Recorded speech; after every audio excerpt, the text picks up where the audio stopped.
Bonjour, je vais vous rejouer ici une présentation que j'ai faite à la TSR de 2022 à Annecy. Voilà, je vous lis le titre.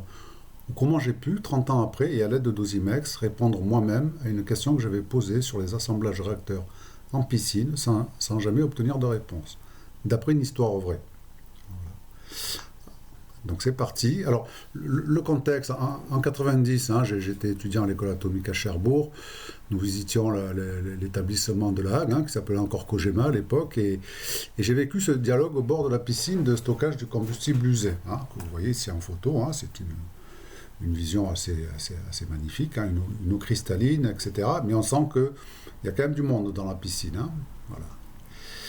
Et donc notre guide nous dit: il n'y a aucun risque grâce à l'écran d'eau de 4 mètres.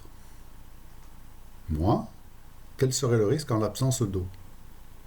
Le guide répond: on ne peut pas enlever l'eau. Donc là je dis, ma question est purement théorique. Le guide change radicalement son fusil d'épaule et répond: on ne peut pas enlever l'eau. Voilà. Bon, ça a un peu continué sur ce ton-là.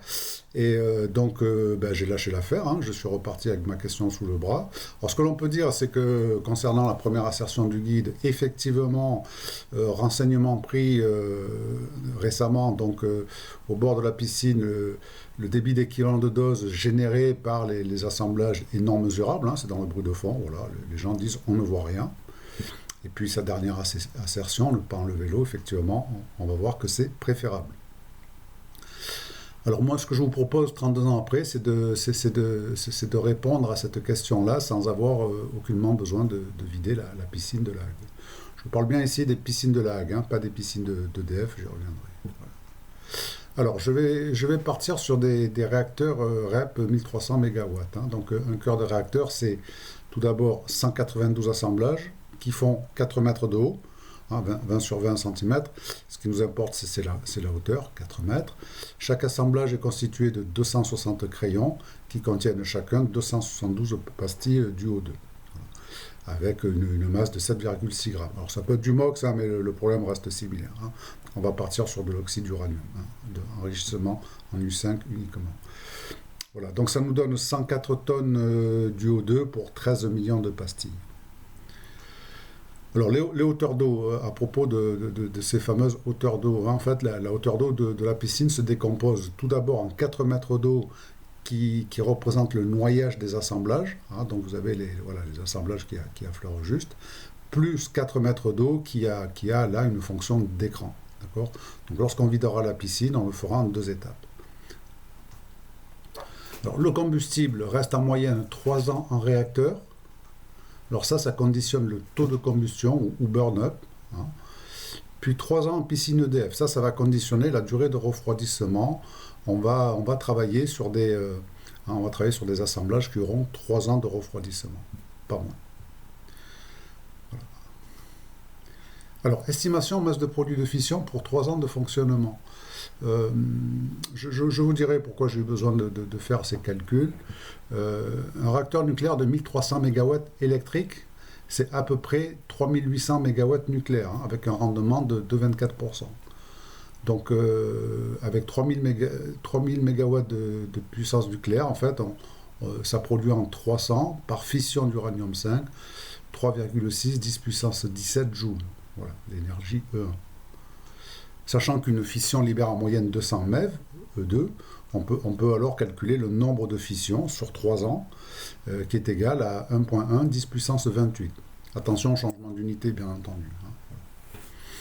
Donc, une fission, c'est un noyau du 5, d'accord ? Donc, ça fait autant en masse de produits de fission. Donc ça nous donne le nombre de noyaux du 5 transformés en produits de fission. Et on peut calculer donc la masse d'uranium 5 brûlé, entre guillemets, fissionné, c'est 4400 kg. Voilà. Donc 4400 kg du 5 transformé en produit de fission. Et dans ces 4400 kg, on a 130 kg de césium-137. C'est cette valeur qui m'a permis de recouper avec les données de la Hague, des masses réellement présentes dans les piscines, ce qui m'a permis de déterminer un burn-up, un taux de combustion raisonnable. Alors, à savoir, hein, lorsqu'on dit qu'on a brûlé 4400 kg du 5, en fait, on a fissionné 4400 kg du 5, mais en réalité, on a utilisé uniquement 4 kg de masse transformée en énergie, suivant la relation M est égal à E sur C carré. D'accord. Voilà. Pour la petite histoire, Hiroshima, c'est à peu près 0,7 g du 5 qui a été transformé en son et lumière, hein, 0,7 g à peine. Voilà. Alors, comme j'ai passé pas mal de temps sur ces énergies libérées dans les réacteurs, etc., hein, je me suis intéressé à des choses que je ne connaissais pas très bien en tant que citoyen. Lorsque je regarde ma facture d'électricité, je vois des kilowattheures, etc. Bon, jusqu'à présent, ça ne me parlait pas. Et j'ai un petit peu creusé cette affaire-là. Alors, si on repart sur 3 ans de fonctionnement, dans le réacteur nucléaire, on a libéré 3,6 puissance 17 joules. Hein. Alors ça, on peut montrer, on peut calculer, c'est équivalent à l'énergie libérée par la combustion de 11 millions de tonnes de charbon. D'accord ? Et donc, si on ramène ça à chaque pastille, on peut, globalement, 13 millions de pastilles, hein, en gros, une pastille libère autant d'énergie qu'une tonne de charbon. Voilà. Alors, comme j'ai dit, le CO2 en moins, pour être honnête, les produits de fission en plus. Une remarque sur les produits de fission, hein, au-delà d'être une gêne dans l'industrie nucléaire, lorsque la fission se produit, on fabrique tout d'abord des radionuclides à vie très courte, avec des énergies libérées très élevées, qui vont évaporer des neutrons. Ce qu'on appelle, alors vous avez des neutrons prompts et des neutrons retardés. Et ce sont ces neutrons retardés issus des produits de fission à vie courte qui rendent les réacteurs pilotables. Donc c'est important. Hein, vous voyez, donc les produits de fission, ce n'est pas qu'une gêne. Ils sont indispensables au fonctionnement des réacteurs. Voilà, je continue. Donc voilà, hein, une pastille, c'est une tonne de charbon.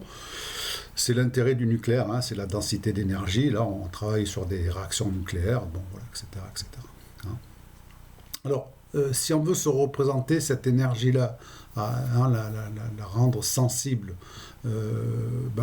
comment se représenter l'énergie libérée par une tonne de charbon? C'est pas évident, sauf si on vient de faire un barbecue, on se dit une tonne de charbon, ça doit être beaucoup, mais on le perçoit assez mal finalement. Hein, donc comme je dis, cette comparaison-là, on se mord un petit peu la queue. Et donc je propose une approche plus aristotélicienne. Alors 1300 MW de puissance, c'est 1300 mégajoules générés en une seconde. C'est la définition des watts, hein, de puissance. Voilà. Donc je reviens des énergies. Voilà. Dans le LHC, alors je rappelle, hein, que la conférence ATSR, c'était à Annecy, et il y avait dans l'assemblée des gens du CERN. Hein. Dans le LHC, on a 1 nanogramme de protons qui tournent, hein, par paquet, etc., en 2 faisceaux. On a seulement 1 nanogramme, et chaque proton est accéléré à 13,16 TeV, téra électron-volt. Et donc on peut calculer l'énergie cinétique des 2 faisceaux. Ben, ça nous donne une énergie cinétique totale de 1400 mégajoules pour les 2 faisceaux. Voilà. Alors, je reviens à la question, c'est est-ce que c'est beaucoup ou pas beaucoup? Là encore, hein, c'est pas évident. On pourrait penser que avec 1 nanogramme de protons, l'énergie cinétique, ça ne doit pas être monstrueusement colossal. Mais en fait, si on refait un autre calcul sur un autre cas, on peut montrer que 1400 mégajoules, c'est aussi l'énergie cinétique d'un TGV de 400 tonnes lancé à 300 km/h. Voilà, c'est ça l'approche aristotélicienne, hein, c'est-à-dire qu'on sent bien les choses. Hein. Aristote, c'est un philosophe qui en physique a beaucoup raisonné sur le mouvement, l'énergie qu'on conférait à une pierre lorsqu'on la lançait, etc. etc. D'accord ? Alors, une remarque. Je reviens ici sur les 13,6 TeV par proton. Alors en fait, lorsque j'ai présenté ma conférence à Annecy, la veille, hein, le jour d'avant, il y avait une conférence par quelqu'un du CERN où j'ai appris qu'en fait, chaque proton était accéléré à 6,5 TeV par proton. Donc en fait, les 13,16 TeV, c'est pas l'énergie cinétique des protons, c'est l'énergie cinétique dans le centre de masse de la collision. Donc c'est l'énergie cinétique disponible pour la collision. Donc en fait, l'énergie cinétique de chaque proton, c'est la moitié, c'est 6,5 TeV environ. Ce qui veut dire qu'en fait, l'énergie cinétique du faisceau, c'est la moitié de 1300 mégajoules. D'accord ? Et tout calcul fait, ça fait quand même un TGV de 400 tonnes lancé non pas à 300 km/h, mais à 210 km/h. Voilà. D'accord. Donc, bon, voilà. Donc j'étais bien fort mari de devoir rattraper ça. Hein. Voilà. Allez, on enchaîne. Une autre perception de la chose, hein, avant de quitter cette parenthèse, hein, ça n'est qu'une parenthèse, mais je la trouve intéressante. Enfin, personnellement, j'ai appris quelque chose. Si vous prenez une consommation mensuelle, hein, standard d'un foyer qui utiliserait le chauffage électrique, ça pourrait être de l'ordre de 1780 kWh. Hein. Donc les kWh, c'est de l'énergie, hein, c'est pas de la puissance. En plein hiver, en fait, cette énergie-là, tout calcul fait, ça correspond à 5 secondes de la production d'un réacteur de 1300 MW. Donc ça veut dire que un foyer qui se chauffe à l'électrique, hein, qui a cette consommation de cet ordre de grandeur-là, utilise pendant 5 secondes, il dispose à lui tout seul de la production d'un réacteur de 1300 MW. D'accord. Alors, j'ai été surpris, hein, du résultat. Pour ma part, je trouve que c'est une grosse quantité d'énergie. Ça fait 5 TGV à 300, hein, ça fait 5 TGV à 300 km/h. Donc effectivement, la conclusion que j'en tire, c'est que nous sommes de gros consommateurs d'énergie. Alors je le dis, à rapprocher du concept d'esclave énergétique, concept qu'Étienne Klein a souvent utilisé. C'est pas le créateur du concept. Vous allez sur le net, vous tapez esclave énergétique et vous aurez tout un raisonnement sur les quantités d'énergie que l'on consomme. Voilà, allez, j'enchaîne. Ceci étant, effectivement, ça fait résonance avec l'époque actuelle que l'on vit. Voilà. Je ne cherche à culpabiliser personne. Hein. Cette facture, c'est la mienne. Hein. Voilà. Alors, spectre isotopique des produits de fission. Voilà, je reviens au sujet. Et la question sous-jacente, c'est, lorsqu'on va calculer le débit dose, quels sont le ou les radionucléides qui sont dominants en termes de dose. Voilà. Alors, si mon guide était là, il pourrait dire, ça dépend. Et là encore, il aurait tout à fait raison. D'accord. Alors, si on prend rapidement quelques informations sur les radionucléides générés par la fission, à l'arrêt du réacteur, c'est-à-dire, enfin, finalement, juste à l'arrêt du réacteur, c'est-à-dire en fonctionnement du réacteur, les produits de fission, c'est 3851 radionucléides. Ce qui est considérable. Moi, cette valeur m'a surprise. Alors, ma source, hein, c'est M. Grégory Ortega-Niquez de l'IRSN, hein, qui me l'a dit et qui travaille sur le sujet depuis 20 ans. Donc voilà, je lui fais confiance. 3851 radionucléides. Donc il y a du monde. Étant entendu que la plupart de ces radionucléides ont des durées de vie très très courtes. Hein. Ils sont fabriqués loin de la ligne de stabilité, donc ils sont très instables. Et en général, on fait des émetteurs bêta-, d'accord, par excès de neutrons, hein, puisqu'on va briser des noyaux du 5 qui ont un excès de neutrons très élevé. Alors, donc toujours à l'arrêt du réacteur, ce qu'on appelle la puissance résiduelle, c'est encore 247 MW, c'est 6,5% versus les 3800 MW du réacteur en fonctionnement. D'accord. Donc ça, c'est la fameuse puissance résiduelle qu'il faut évacuer à l'arrêt du réacteur pour éviter la fusion. C'est quelque chose qui chute rapidement. Au bout d'un premier jour, on doit être à 1%. Enfin, hein, cette puissance résiduelle-là, elle chute rapidement. Ce qu'on peut dire, c'est qu'après 3 ans de refroidissement, hein, c'est la situation qui va nous intéresser, on est à 0,3 MW, c'est-à-dire 0,008% de la puissance du réacteur en fonctionnement. D'accord. Alors, cette puissance résiduelle, hein, qui donc concerne les assemblages en piscine, s'entraîne une élévation de la température de la piscine, hein, parce qu'il y a 3 cœurs dans la piscine, de l'ordre de 2,2 degrés Celsius par jour. Voilà. Une petite remarque, avec cette élévation de température, ça permet d'estimer assez simplement la dose en grès quotidienne de l'eau dans la piscine.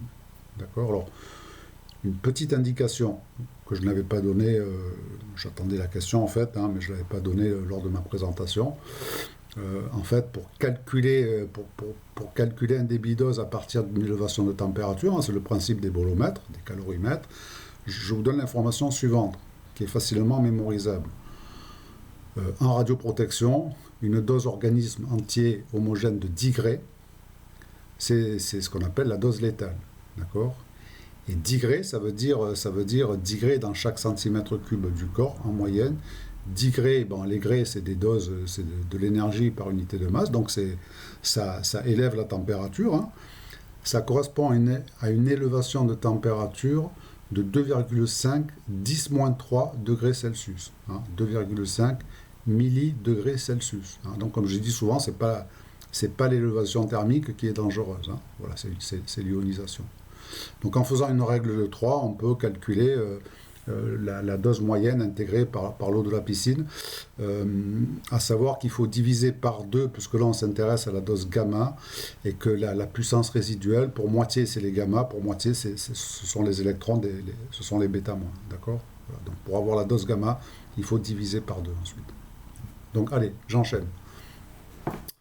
Je vous présente ici une liste réduite des produits de fission, hein, c'est-à-dire on prend en compte les radionuclides les plus actifs, hein, donc la liste ici elle est décomposée en 2. Je l'ai classé des plus actifs aux moins actifs, hein, donc dans les plus actifs, bon, voilà, on a le ruthénium, rhénium 106, on retrouve bien entendu le césium 134, etc. Voilà, on est ici, hein, alors ce sont des terabecquerels par tonne. Pour un burn-up de 40 gigawatts-jour par tonne, hein, c'est le taux de combustion que j'ai pu déterminer, hein, à partir des masses de césium 137, 40 gigawatts-jour par tonne. Donc voilà les radionuclides les plus actifs. Hein. Nous, on s'intéressera à un refroidissement de 3 ans, donc on a ces activités-là. Ensuite, vous allez trouver des périodes, des activités de plus en plus faibles. Alors, vous avez 2 cas de figure. Hein. Vous avez par exemple ici le césium 135. Hein, vous le voyez ici, ici. Le césium 135, il a une activité faible, mais vous voyez, elle ne baisse pas. Donc ça veut dire que ça, c'est un radionuclide de période longue.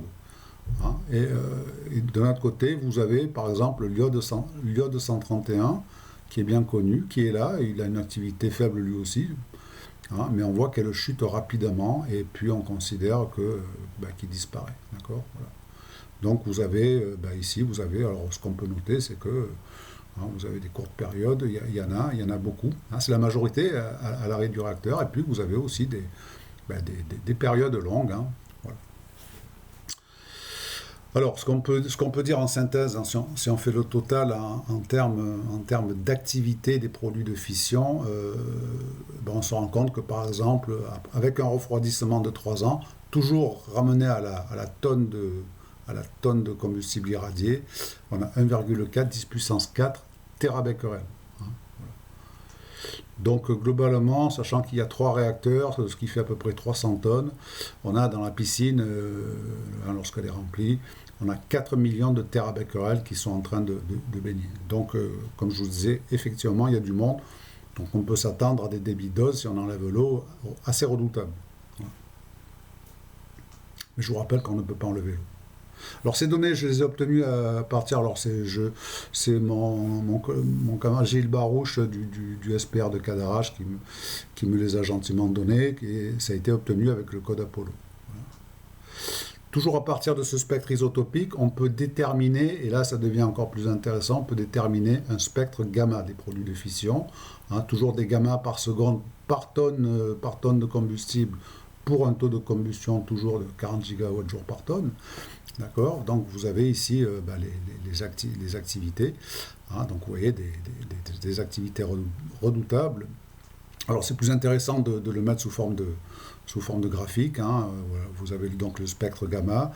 Ici en échelle linéaire, on voit bien là aux alentours de 650 keV, en fait c'est le césium 137. Hein, qui a 661 keV. Et là c'est le césium, c'est son petit cousin. C'est le césium 134 qui est là. Alors c'est intéressant de regarder ce spectre en échelle logarithmique. Voilà, donc, et ce que l'on voit apparaître, ce qu'on ne voyait pas très bien précédemment, c'est que les gamma, on en a jusqu'à des énergies aux alentours de 3 MeV. D'accord ? On en reparlera. Alors c'est ce spectre gamma qui est la clé indispensable pour pouvoir faire des calculs. Hein, associé à quel que soit le code, il faut ce spectre gamma. Alors, je continue, je vais revenir sur une liste encore plus simplifiée des radionucléides, que l'on trouve, là j'ai pris vraiment l'activité avec 3 ans de refroidissement. Alors elle est très simplifiée, mais elle représente 80% de l'activité totale. Donc c'est l'essentiel des radionucléides qui vont faire la dose. D'accord. Alors ces radionucléides, on peut les classer suivant deux critères. Je vais commencer par les classer suivant leur période. Vous avez les périodes les plus longues ici, puis les plus courtes ici. Donc on a là des périodes assez longues. On retrouve le césium-137, période 30 ans, strontium yttrium 90, période 30 ans, là, enfin 29 ans, d'une mort de grandeur. Vous avez ici des périodes plus courtes, plus faibles, mais qui sont compatibles avec les 3 ans de refroidissement, donc des radionucléides qui seront toujours là avec après 3 ans de refroidissement. Et là, vous avez des périodes courtes qui auront pour l'essentiel disparu au bout de 3 ans de refroidissement. D'accord. On peut alors ensuite aussi, avec ces mêmes radionucléides, les classer suivant l'indice de dose gamma. Alors l'indice de dose gamma, voilà, je les classe, vous voyez, le classement change. On va retrouver l'argent 110M en tête et le strontium yttrium en queue de peloton. Alors l'indice de dose gamma, c'est quoi? C'est la somme des énergies émises sous forme gamma pondérée des intensités. Donc ce sont des keV en fait, c'est l'énergie émise sous forme de gamma pour chaque désintégration. Sachant que la dose pour des énergies supérieures à 100 keV, à peu près 80 keV, sachant que la dose est au premier ordre proportionnelle à l'énergie, cet indice de dose, c'est un indicateur effectivement de la dose qu'on pourra avoir. Ça permet de faire un classement relatif de chaque radionucléide hors protection. D'accord. De plus, en général, lorsque l'indice de dose est élevé, comme c'est le cas avec l'argent 110M ici, on peut préjuger qu'il y aura des gammas de forte énergie. L'indice de dose élevé, c'est significatif d'un Q bêta moins, d'un Q bêta max élevé. L'inverse n'étant pas vrai, on va le voir pour le strontium yttrium 90. Un radionucléide peut ne pas émettre de gamma tout en ayant un Q bêta moins élevé. D'accord. Je continue. Et là, alors là, on rentre dans mon domaine, dans un domaine que j'aime bien, c'est ce concept de monstre radiologique, c'est-à-dire ces radionucléides qui ont des tables d'émission d'une grande richesse, je dirais, qui sont potentiellement très dosants. Voilà. Alors là, le monstre radiologique qui est en tête, c'est l'argent 110M, avec un indice de dose gamma de 2761 keV. Et lorsqu'on va chercher son schéma de désintégration, voilà, on peut noter un Q bêta moins dont on ne le voit pas bien, là on reverra de l'ordre de 3 MeV, et on voit un schéma de désintégration très riche, d'accord, avec une table d'émission qui montre qu'effectivement c'est un émetteur gamma non négligeable. Voilà. Bon, vous avez le plus intense, un 657 keV, mais on peut noter aussi la présence de gamma de 1384 keV avec une intensité de 24%, et on a encore un 1505 keV avec une intensité de 13%, ce qui en fait un émetteur redoutable, puisque plus l'énergie des gamma est élevée, et plus il faudra de protection pour atténuer le débit de dose. Voilà. Donc un beau monstre radiologique. On trouve dans cette liste que j'ai mis en bleu ici. Donc les monstres radiologiques principaux, c'est l'argent 110M, césium 134, europium 154. On trouve aussi ces monstres radiologiques sous cette forme-là, ruthénium, rhénium 106, c'est-à-dire une filiation. On en a 4 comme ça, d'accord. Alors, à noter premièrement que ce sont des radionucléides de masse, de nombre de masse pair, ce n'est pas un hasard. D'accord. Et si par exemple on va voir le schéma des intégrations du ruthénium rhénium 106, voilà ce que l'on a. Pourquoi est-ce qu'on a cette filiation? Eh bien, le pair ici, le ruthénium 106, c'est un noyau pair en protons et pair en neutrons. et le fils est un noyau impair en protons et impair en neutrons. Ça veut dire que dans le noyau fils, on a des nucléons qui ne sont pas appariés. Et comme ils ne sont pas appariés, ils sont moins liés, ça fait remonter la masse du fils ici. Et ce que l'on voit, premier constat, c'est que le Q bêta- ici du ruthénium 106, le pair est très faible, 39 keV. Il s'en est fallu de peu que ce soit un élément stable. D'accord ? Voilà. Et ce qui fait que ça lui confère une période très longue, ici 371 jours. Donc en général, lorsque les Q bêta- sont faibles, les périodes sont longues. Et à l'inverse, ici, ce noyau-là, lui, eh bien, son niveau est guère plus bas, mais son descendant à lui est beaucoup plus bas. Son descendant à lui, à nouveau, c'est un noyau pair-pair qui est plus lié, qui est plus bas. Et donc, le rhénium 106 a un Q bêta- de 3546 keV ici, ce qui est considérable. Et alors, il a une période courte pour le compte, puisqu'il a un Q bêta- élevé, ce qui est une tendance moyenne, 30 secondes à peine.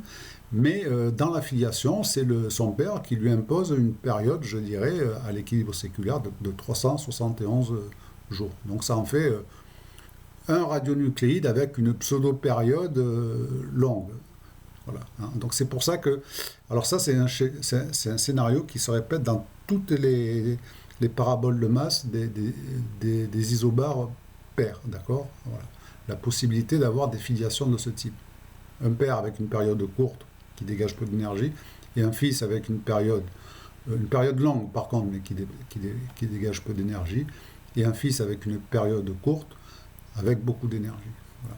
Alors on peut simplifier le schéma, ce que l'on voit c'est que la table d'émission en gamma, elle est pas, le ruthénium-rhénium n'a pas un indice de dose très élevé, il fait un 511 keV qui est ici avec une intensité de 20%, et il a un 1050 keV avec une intensité de 1,5%. Donc il n'a pas un indice de dose élevé, parce que ce qu'on peut noter, c'est que l'essentiel des transitions se font sur les fondamentales. Donc en fait, ça donne des électrons de forte énergie. D'accord ? Voilà, j'y reviendrai. Voilà pour ces filiations particulières. Voilà. Alors, je termine par le strontium yttrium 90, qui a un indice de dose, lui, qui est quasiment nul, 9,4, 10-4 keV. Alors, pourquoi est-ce qu'il est là ? On en reparlera. C'est ce que j'appelle un monstre gentil. Pique pas beaucoup. Et son schéma, on retrouve donc le strontium 90, qui a un Q bêta- assez faible, 545 keV. Et donc, ça lui confère une période de 28,8 ans. Et l'yttrium 90, alors il n'émet pas de gamma, d'accord, c'est fondamental vers fondamental. Voilà, et son fils, l'yttrium 88, lui, il a une période très courte de 2,6 jours.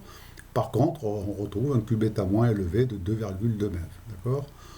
À noter là encore, pourquoi est-ce qu'il a un indice de dose très faible, c'est que 99,98% des transitions se font sur le fondamental, donc sans émission de gamma.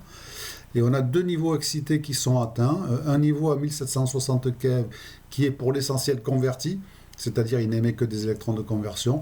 Il fait aussi de la création de paires internes, donc on a du 511 keV, d'accord. Donc c'est pas du bêta+, c'est une paire électron-positron, le positron s'annihile, on a des 511 keV. Avec, on l'a vu, une intensité très faible. Et on a un gamma de 2186 keV que l'on a découvert assez récemment, avec une intensité de 1 pour 1 million. Donc c'est pas lui qui va faire une dose considérable. D'accord ? Voilà pour le strontium yttrium 90. Alors, maintenant on va passer à ce que j'appelle la valse des radionucléides. Donc c'est une analyse. Alors ce sera une analyse simplifiée en fonction du temps et de la hauteur d'eau. Alors voici la présentation que j'en fais. Trois visions de la chose. Tout d'abord, une distribution relative de la dose par radionucléide, donc des spectres normalisés qui présentent les radionucléides, les dominants en termes de dose pour une configuration donnée. D'accord ? Alors la configuration, on va partir d'une matrice piscine, c'est-à-dire les 4 premiers mètres qui sont remplis, ça c'est fait. On va partir d'une position où il n'y a pas de surépaisseur d'eau, donc 0 cm, on va aller de 0 à 4 mètres, d'accord ?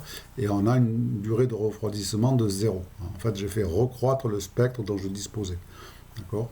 Voilà. Là, vous avez l'évolution de la dose, alors l'évolution relative, bien sûr, c'est normalisé à 1, ici, pour... c'est normalisé à l'unité, ce qui correspondra à la position avec une durée de refroidissement de 3 ans, avec les 4 mètres d'eau, sans épaisseur d'eau, hein, autant pour nous. Voilà, ce sera la position normalisée. Et puis ici, vous avez le spectre relatif gamma, voilà, et on verra que pour l'essentiel, ce spectre va se durcir. Hein. Pour l'instant, on est durée de refroidissement, le réacteur vient de s'arrêter, il n'y a pas de hauteur d'eau. Et ce que l'on voit, ce sont les périodes courtes, notamment l'iode 131, bien connu, hein, qui mène la danse, suivi du barium lantane 140. Hein, là, on retrouve bien l'énergie principale de l'iode 131 qui est relativement faible. Donc maintenant, on va commencer par refroidir ces assemblages sans rajouter d'eau pour l'instant, hein, par paquet de... voilà en allant relativement lentement, d'accord. Donc là, c'est 15 jours. Voilà. Donc on voit l'évolution du spectre. Hein, c'est l'iode 131 qui décroît plus vite que le barium lantane 140.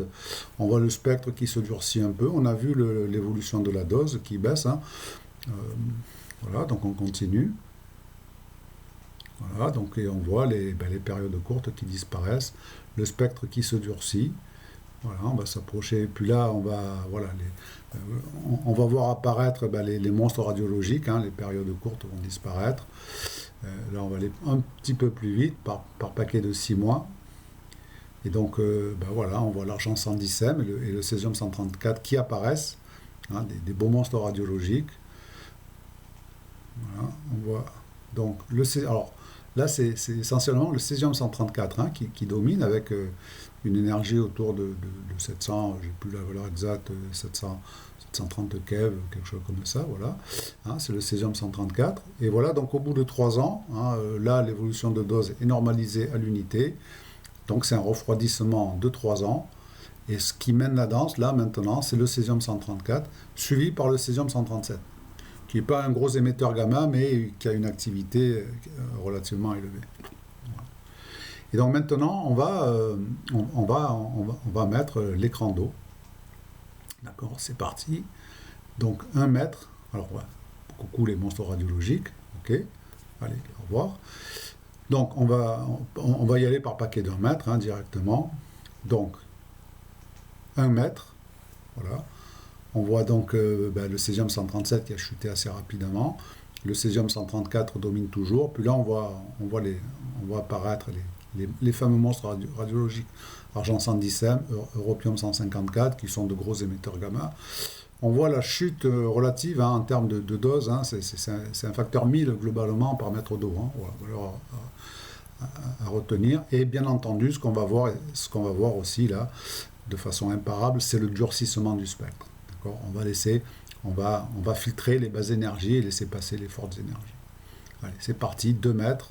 Voilà, le césium 137 a disparu et ce sont les monstres radiologiques qui dominent hein, avec des gammas de forte énergie et toujours ce durcissement de spectre. Là encore, on a perdu un facteur 1000 à peu près. 3 mètres, voilà, hein, donc c'est vraiment l'ère des monstres radiologiques. Voilà, et 4 mètres, hauteur nominale, d'accord. On retrouve l'argent 110M qui domine. Voilà. Alors, ça c'est bien, mais c'est faux. Voilà. C'est faux, pourquoi parce qu'en fait, avec cette hauteur d'eau, hein, comme je dis, les derniers seront les premiers. En fait, ce qui va dominer avec cette hauteur d'eau-là, eh bien, c'est le rayonnement de freinage. Hein. C'est ce que j'appelle la revanche des électrons. Hein. Là, vous avez ici un tracking réalisé avec le code Monte Carlo Re-Expert. Hein. Donc, vous avez une petite sphère d'uranium avec l'émission bêta au centre. Et puis, on voit donc en rouge. Hein. Donc, je fais en sorte qu'aucun électron ne sorte. Hein, une petite coquille là inerte. Et puis, on voit en jaune le rayonnement de freinage qui va, si vous avez un Q bêta moins de 3 MeV, eh bien, vous allez générer un spectre continu entre 0 et l'énergie maximale 3 MeV. Donc c'est un processus susceptible de générer des X, hein, c'est des gamma d'annihilation de forte énergie. D'accord ? Voilà. Et donc ici, si on prend en compte le rayonnement de freinage, voilà ce que l'on voit. Hein. Ce que l'on voit émerger, hein, c'est le ruthénium, rhénium 106 principalement avec un spectre qui a qui s'est durci. On le voit ici, le spectre qui durcit. Je reviens en arrière, on met le rayonnement de freinage, on voit le spectre qui durcit. Et bien entendu, l'atténuation qui est un peu moindre. Sans rayonnement de freinage, 4, 10, moins 11, si on prend en compte le rayonnement de freinage, on perd globalement un facteur 100. D'accord ? Voilà. Donc, on voit apparaître, ce que l'on peut dire, c'est que à travers ces 4 mètres d'eau, ce qui va générer la dose, c'est le rayonnement de freinage, pour cette durée de refroidissement de 3 ans. Et maintenant, si on continue à faire vieillir tout ça assez rapidement, on voit que le ruthénium, qui a une période qui n'est pas très élevée, va disparaître, et on va voir réémerger un monstre radiologique, en l'occurrence ici l'europium 154, comme j'ai dit, certains monstres ont la vie dure. On voit donc l'europium 154 qui reprend du poil de la bête. J'adore ce monstre aussi, il m'est fort sympathique. Il m'est fort sympathique. Voilà, une bonne tête de monstre. Donc l'europium 154, mais si on continue, l'europium 154, il n'a pas une période très longue. Si on laisse refroidir tout ça, donc voilà, il mène la danse. Et puis, qu'est-ce qu'on voit émerger avec quelques dizaines d'années, et on va s'arrêter à 100 ans. On voit émerger le strontium yttrium 90 qui fait du rayonnement de freinage, mais qui a aussi une période longue. Donc c'est lui dans cette configuration-là qui va dominer. Donc comme je dis, c'est le monstre gentil que plus personne n'attendait. Il est là, il a quand même sa voix au chapitre. D'accord ? Voilà. Alors maintenant, dans cette configuration-là, si on enlève l'eau, voilà, on va voir apparaître comme radionuclide dominant le césium-137, qui est ce que j'appelle le produit de fission le plus célèbre du monde, d'accord, et qui nous a fait récemment un coup de sirocco, puisque le sirocco nous a un petit peu ramené du césium 137 du Sahara, qui est mesurable, a vraiment une activité faible. Juste une remarque, c'est dans ma série des monstres radiologiques sur le césium 137, j'en profite pour le redire, on voit le césium 137, il faut compter longtemps, mais on le voit. Par contre, dire que c'est le césium 137 issu des essais nucléaires français, pour une faible fraction sans doute, mais non, en fait, c'est le césium, on retrouve une activité massique moyenne qui correspond à l'activité massique moyenne de la contamination au césium dans tout l'hémisphère nord. Ça veut dire que vous avez autant de césium 137 dans le sable qui est revenu du Sahara que dans n'importe quel sable de nos plages françaises. Donc c'est une valeur moyenne du césium 137 dans l'hémisphère nord liée à l'ensemble des essais nucléaires aériens, un peu américains et russes essentiellement, d'accord ? Pour la petite histoire. Donc voilà.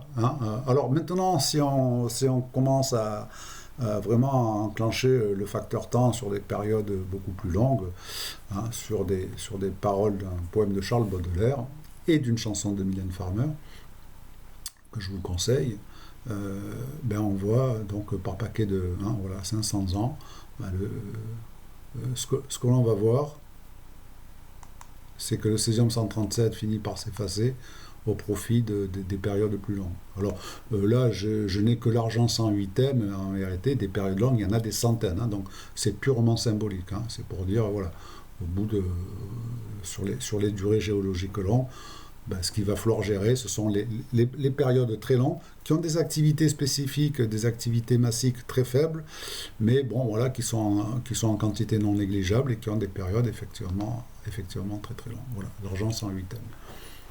Symboliquement. Voilà. Alors, on va pouvoir passer maintenant au calcul du débit de dose. Dimensionnement piscine. Alors, la piscine, elle fait 80 mètres de long, belle piscine, sur 15 mètres de large. Et on va considérer d'abord les 4 premiers mètres d'eau qui concernent le noyage des assemblages. Et donc, dans chaque piscine, on a au maximum le contenu de 3 réacteurs, c'est-à-dire à peu près 300 tonnes du O2. D'accord. L'eau, pour les 4 premiers mètres, ça fait 4800 tonnes.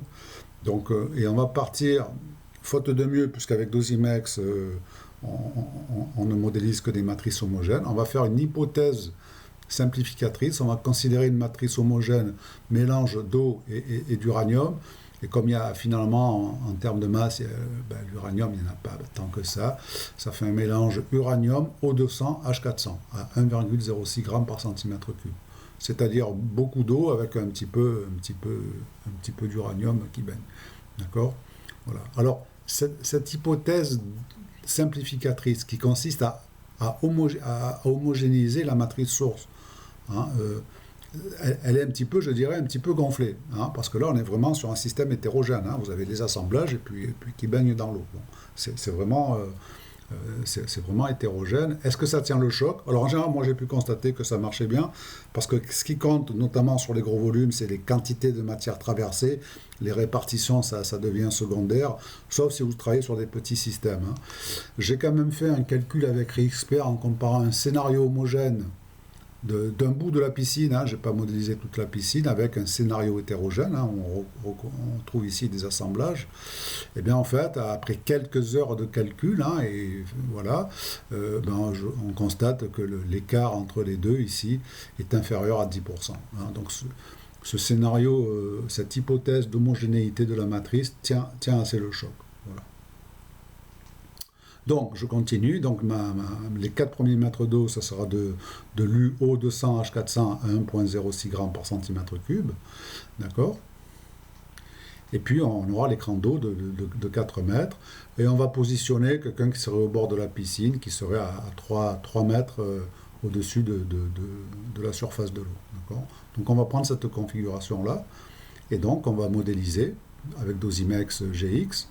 Donc, on prend... Donc, option calcul débit dose. On va prendre, bien entendu, la géométrie parallélépipède. On va aller chercher dans la liste dans la liste des radionuclides. On a rentré l'UOX irradié, hein, le combustible irradié, avec 40 gigawatts-jour par tonne. Alors, si d'aventure vous devez faire un calcul et que ce n'est pas exactement cette valeur-là, il suffit de faire une règle de 3 ensuite sur les burn-up, hein, pour obtenir le débit de dose. Voilà, donc on prend ce combustible irradié, on prend un refroidissement de 3 ans, et ensuite, alors on ne rentre non pas l'activité mais la masse en grammes, donc 310 puissance 6, 300 tonnes. Voilà, on valide, on arrive sur la boîte de dialogue de la géométrie, donc la longueur, on prend donc, alors ce sont des centimètres, attention, hein, donc c'est 80 mètres de longueur, 80 mètres. La largeur, on a dit la piscine, elle fait 15 mètres, hein, d'accord?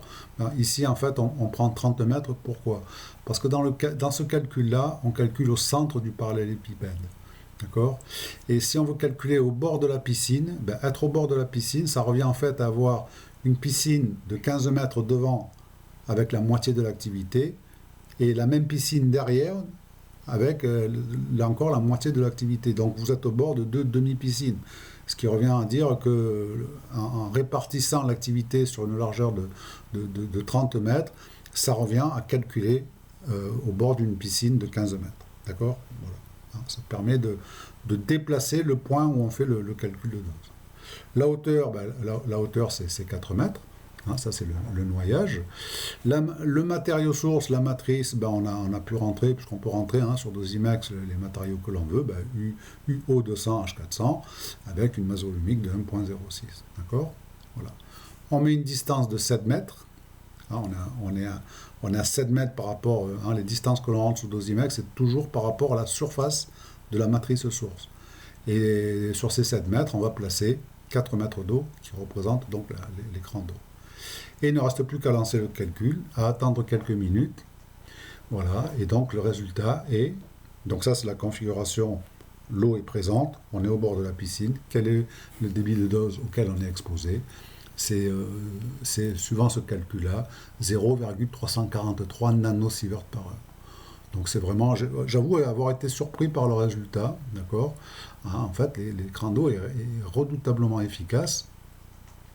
Et si le guide est, hein, comme je dis, je crois encore entendre mon guide, effectivement, le débit dose est parfaitement négligeable. Cet écran d'eau remplit vraiment sa fonction, hein, sa fonction de protection. Et on comprend que ce débit soit indétectable. Hein, il est totalement dans le bruit de fond. D'accord? Voilà. Maintenant, on va commencer par vidanger la piscine. Donc, on va lever ces 4 mètres d'eau de l'écran. Voilà, donc on reste à 7 mètres des assemblages. Dans le code, il suffit pour vider d'enlever l'écran d'eau et de relancer le calcul. C'est aussi simple que ça. On relance le calcul et le résultat est, réponse à ma question initiale, c'est 40 sieverts par heure. D'accord? Et là, effectivement, c'est beaucoup. Inutile d'épiloguer là-dessus. Alors, ça fait un facteur d'atténuation de 8, 10, moins 12, ce qui est considérable. Donc, on voit l'efficacité de ces 4 mètres d'eau. Comme je dis, on se dit, lorsqu'on voit on se dit, ça n'est que de l'eau. L'eau, on boit tous les jours. Je dirais, ça fait moins sérieux que le plomb. C'est moins rassurant que le plomb. Et pourtant, 4 mètres d'eau, c'est considérable en termes d'atténuation. Voilà. Alors maintenant, si on vidange totalement la piscine, c'est-à-dire que l'on dénoie les assemblages, on les met à sec. Voilà, donc là on va passer, alors il reste que de l'oxyde d'uranium, assez dilué, masse volumique 0,06 g par centimètre cube du O2, toujours homogénéisation de la matrice bien sûr, et là si on relance les calculs dans cette configuration-là, on obtient 487 sieverts par heure. Voilà. Donc l'eau qui noie les assemblages, qui est plus une fonction d'auto-absorption de matrice, c'est un facteur 10, d'accord? Mais ça permet de passer de 40 à 487 sieverts par heure. Voilà. Alors si on se rapproche, on va voir qu'on est loin d'une loi 1 sur 4πd2. On a une source qui a une dimension très, très grande, donc l'augmentation est assez faible. Si on passe à 3,5 mètres, la moitié, c'est pas multiplié par 4. Voilà, on passe de 487 à 598. Et si on met les pieds sur les assemblages, ça veut dire un point de dose à peu près 1 mètre, on est à 690 sieverts par heure. D'accord ? Alors, à propos de l'efficacité de l'écran d'eau, sur lequel j'ai déjà insisté, rapidement, si on prend des gammas de 661 keV, qui sont je vous rappelle, ce sont eux qui font l'essentiel de la dose lorsqu'il n'y a plus d'écran d'eau, à 661 keV, avec 4 mètres d'eau, alors l'eau à 661 keV, c'est un libre parcours moyen de 11 cm, 11,6. Ça veut dire, ça fait μx est égal à 34. Donc 34, c'est l'épaisseur de l'écran en unité de libre parcours moyen. Donc, et l'atténuation, c'est exponentielle moins μx, c'est-à-dire exponentielle moins 34, c'est considérable. Et exponentielle moins 34, avec la correction de build-up qui est égale à 100, ça fait une atténuation de 10 moins 13. Une atténuation en ligne droite. Une remarque, là je calcule avec 4 mètres d'eau, mais la plupart des trajets que vont emprunter les photons pour sortir de la piscine, c'est pas 4 mètres. 4 mètres, c'est l'épaisseur minimale, mais on a des angles d'incidence qui sont de plus en plus élevés lorsqu'on regarde la piscine de plus en plus loin. D'accord ? Tout calcul fait, l'épaisseur moyenne traversée, l'épaisseur moyenne en dose, c'est plutôt 4,6 mètres. D'accord ? Ce qui augmente l'efficacité. Ça, c'est à 661 keV. Si on passe à 3 MeV, c'est le rayonnement de freinage. À 3 MeV, le libre parcours moyen, c'est 25 cm. D'accord ? Ce qui veut dire que le μx, c'est 16. Donc voilà, l'atténuation, c'est exponentielle moins 16. Corrigé du build-up, on a une atténuation de 5, 10, moins 7. Donc on voit qu'on a quasiment 5, entre 5 et 6 ordres de grandeur d'atténuation. Donc on comprend que ce sont ces photons-là qui vont générer la dose faible, mais c'est eux qui vont générer la dose, ces rayonnements de freinage avec les 4 mètres d'eau. Alors un petit tracking avec RxPER permet de visualiser ça. Si on envoie ici, alors là j'ai modélisé une petite source plane ici, si on envoie sous 4 mètres d'eau, les 4 mètres d'eau sont là, si on envoie 10 000 photons de 661 keV, eh bien on en a un qui arrive péniblement à une hauteur qui aura franchi 1,46 mètres. D'accord ? Si on envoie autant de photons à 3 MeV, voilà ce que l'on obtient, ils vont plus loin, d'accord, et on a 3,2 mètres ici. Alors pour l'instant, avec 10 000 photons, aucun n'est sorti, mais on comprend bien que si on envoie des milliards de photons, certains vont sortir. Voilà, donc certains vont sortir, et puis on en aura beaucoup plus en 3 MeV qu'à 661 MeV. c'est 161 MeV, il n'y a quasiment aucun photon qui sort, hein, c'est clair, hein, même après diffusion, bien entendu. Voilà. Alors la conclusion s'impose d'elle-même, interdiction de plonger dans l'eau. Et là, renseignement pris, en fait, il y a des plongeurs. Hein, dans les piscines de La Hague, il y a des gens qui plongent pour des opérations de maintenance, donc c'est faux. Il y a des plongeurs, d'accord, voilà, ce que j'appelle le Diving Club de La Hague. Alors, quelques calculs rapides pour montrer l'aspect délicat de la chose, hein, de calcul des bidoses dans l'eau. En surface, on a 0,343 10-1 nanosievert par heure. À noter, important, c'est exactement la même valeur. Là, j'ai calculé à 4 mètres de la matrice. Auparavant, on avait calculé à 7 mètres. On avait exactement, au millième près, la même valeur. Ce n'est pas une erreur du code. C'est un processus que l'on retrouve lorsqu'on a une source étendue avec un écran d'épaisseur, de très grande épaisseur. D'accord ? Voilà. Ok ? Ça uniformise le champ de dose à l'extérieur. Sur une certaine hauteur, bien sûr. Hein. Alors, si on passe... Donc, là, on est inférieur au nanosievert par heure. Si on reste vraiment à la surface, au-dessus. D'accord ? Bon.